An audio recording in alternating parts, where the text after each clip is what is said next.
So in our next lecture, we're now going to start creating the group variables depending on the module that is available in the household questionnaire. If you recall that these are the modules, so we're going to select several parameters, variables that we can use to generate some of the group variables. So first, what we're going to do is we start with A1, which is now module B, our household roster module. And then similar again, you remember that we've already processed this during the first course. We run it. This will be our main processed data source. Again, even if you describe here, short, describe short, we should know how many variables are in this data file. So we have 2,734. When you added the geo variables data, it was 2,776. So we're going to use this data. Okay. So the first thing that we're going to create is what we call an age group variable. So if you look at the analysis itself, first let me run the first one, and we're also going to okay, let's run that. So you see that the data that we have a household age range of 0 to 102, so from 0, and the oldest person in Malawi that was interviewed was 102 years of age, right? So that you can't use that if you want to make inferences about the population or even the income. You can't say, okay, 102, this is the percentage of the population now. What we're going to do is we're going to create age groups, for instance, 0 to 4, 5 to 9, then 10 to 14, right? 15 to 19, so that we have categories of age groups and then also structure those households based on those categories. So that's ideally what we're trying to do here. But also if you look at the sex, here we don't have a label, but here male, female, we know this is it's supposed to be similar here. So what we're going to do is now to label list. Let's label list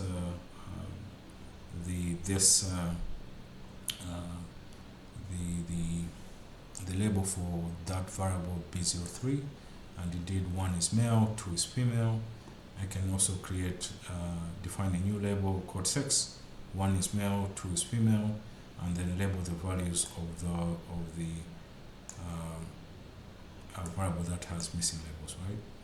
And then you also see that we have male, female. Now, you will notice that this is different from this and this. This is based on your household head. So if you want to infer, okay, what's the poverty status for male-headed households versus female-headed households, this is the structure. But when you're now looking at the population distribution, for instance, if you hear that, oh, in a particular country, the population, 50% are male, 50% are female, this is the data that we use. And then we can also make inferences based on this on the population. Okay, so the next what we're going to do is now to create that age group variable, and we're going to use a loop. Let me just copy the code snippet here, and then and also I'm going to discuss what's happening here. Okay, so again, aim is we want to generate an age group of this order, 0 to 4, 15 to 19, 20 to 24, all the way to more than those who are 80 years or older, right? So the way we're going to do it is we're going to use a loop, and this loop we're going to generate a new variable called age group, and we're going to use the for values loop. We want to make sure that we have created a lower category as well as an upper category. That is a lower and upper, lower, upper, etc. Then we're going to call the local. Here we use this macro. Local lower will be this term. So for instance, if I, because we define that I is 1 to 17, we want to create a variable that is, for instance, if I take 1 here, minus 1, it's 0. It will still give me that value 0. And then the upper, if I take this as 1 times 5 minus 1, it will give me that category, which is 4. So similar thing that will happen in this subsequent. That's why we have categories that are the same. That's how a loop works. Otherwise, if you don't have something that's different, it's not going to work. And then the last one, which is the 17, we're saying that this has no category, but we just want to make sure that any value that is, let's say, is 17, let's say I to 17, that category, the upper should be now up to 120. So what it means is everything that will be generated here up to this, it will create those categories, but from here it will just make sure that it counts all the the observations that fall within that 80 to 120 range. Then once that is done, if that loop works, all we're telling Stata is that replace the age group, it will be I, that is we're creating now these group variables. If age category is greater than or equal to the lower category, and age category is less than or equal to the upper category. So in other words, we're saying 0 to 4, 5 to 9, etc. So once that is done, we label the values age group, and then we can also tab. So let's run this Stata code, and then let's see what we get.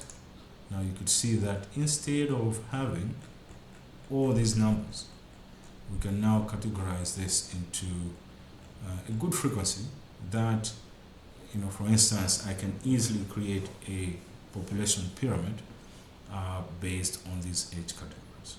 Okay. Immediately you could see that Malawi is a very youthful country.